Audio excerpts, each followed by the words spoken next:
our condolences for all Palestinians who have lived under the brutal rule of Hamas over the past 16 years. Saying we're repeating terror propaganda. You see the disinformation? What in my words was terror propaganda?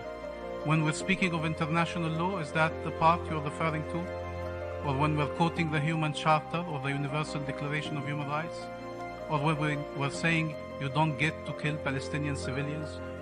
Targeting of civilians, indiscriminate attacks are war crimes? What part? And then you say the dehumanization is not the first tool. The first tool is the means of war. You're bombing civilian populations. You're using white phosphorus. That's the absurdity of the argument you're making.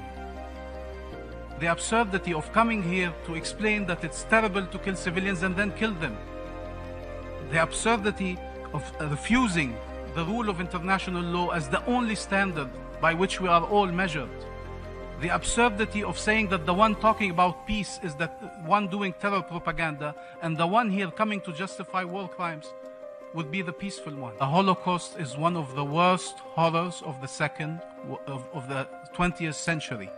It's one, along other horrors of the Second World War, that led us to build these United Nations. And you are not allowed to instrumentalize it to justify the killing of Palestinians. It desecrates the memory of victims. We stand here so no people are killed. We stand here so we are able to be free. Look around you. These are free nations.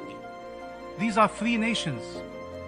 That's why they stand in solidarity with Palestine to become a free nation. We are entitled to freedom. We are part of the human family. We are part of the community of nations. Does Israel recognize Palestine? We recognize Israel. Say it. Take the microphone now and say, I recognize Palestine. Say, I call on my Israeli government to stop its killing of Palestinian civilians.